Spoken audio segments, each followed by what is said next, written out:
Hello everyone, my name is Christina and I work at the Lake Station, New Chicago branch of the Lake County Public Library. I'd like to introduce to you a book called Louisiana's Way Home by Kate DiCamillo. This book is part of a series, but you can read the books in the series in any order. And in this book, a girl named Louisiana has to try to find her inner strength when she's abandoned at a rundown motel by her granny while they're attempting to lift a curse that has plagued their family for generations. So today I'm going to read to you the first chapter. Chapter 1.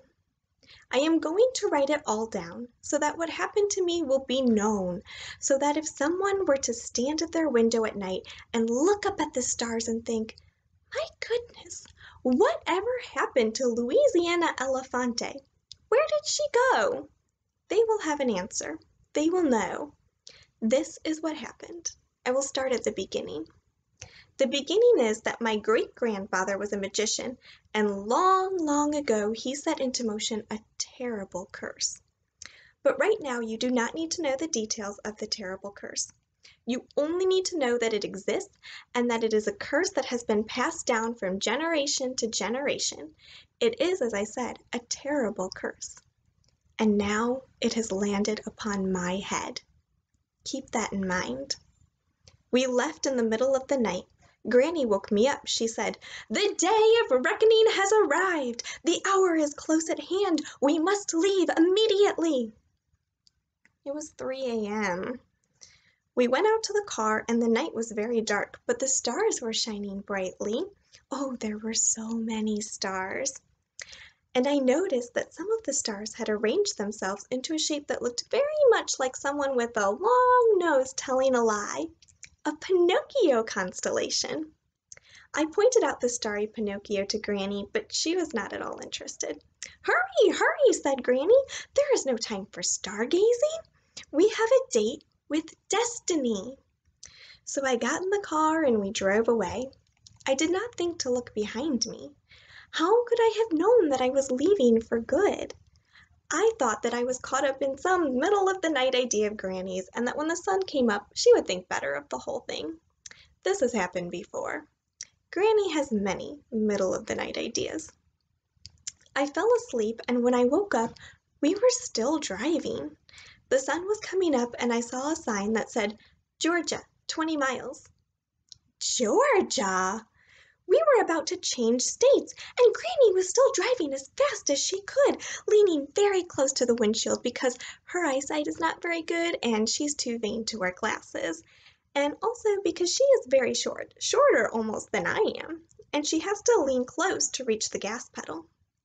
In any case, the sun was bright.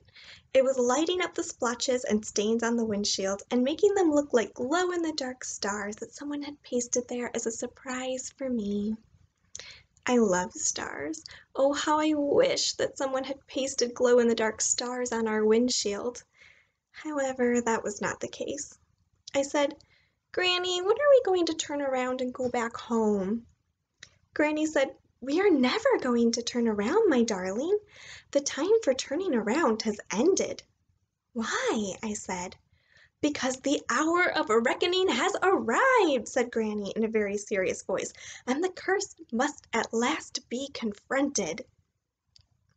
But what about Archie? At this point in my account of what became of me, it is necessary for you to know that Archie is my cat, and that Granny has taken him from me before. Yes, taken! It is a truly tragic tale, but never mind about that. "Provisions have been made," said Granny. "What sort of provisions?" "The cat is in good hands," said Granny.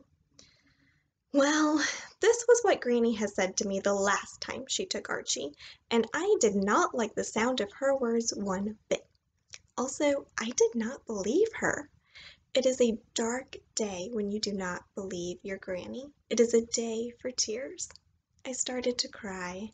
I cried until we crossed over the Florida-Georgia state line. But then something about the state line woke me up. State lines can do that. Maybe you understand what I am talking about, and maybe you don't. All I can say is that I had a sudden feeling of irrevocableness, and I thought, I have to get out of this car. I have to go back. So I said, "Granny, stop the car." And Granny said, "I will do no such thing." Granny has never listened to other people's instructions. She has never heeded anyone's commands. She is the type of person who tells other people what to do, not vice versa. But in the end, it didn't matter that Granny refused to stop the car because fate intervened. And by that, I mean we ran out of gas. If you have not left your home in the middle of the night without even giving it a backward glance, if you have not left your cat and your friends and also a one-eyed dog named Buddy without getting to tell any of them goodbye, if you have not stood on the side of the road in Georgia, somewhere just past the irrevocable state line, and waited for someone to come along and give you a ride, well, then you cannot understand the desperation that was in my heart that day. Which is exactly why I'm writing all of this down, so that you will understand the desperation, the utter devastation in my heart. And also, as I said in the beginning, I am writing it down for somewhat more practical matters. And those more practical matters are so that you will know what happened to me, Louisiana Elefante. So I'm going to stop right there and leave you hanging. If you want to find out what happens next, you can listen or read the rest of the book at lakecounty.overdrive.com. Thank you for joining me. I hope to see you all in person again very soon, and we will see you next Thursday with another book. Bye!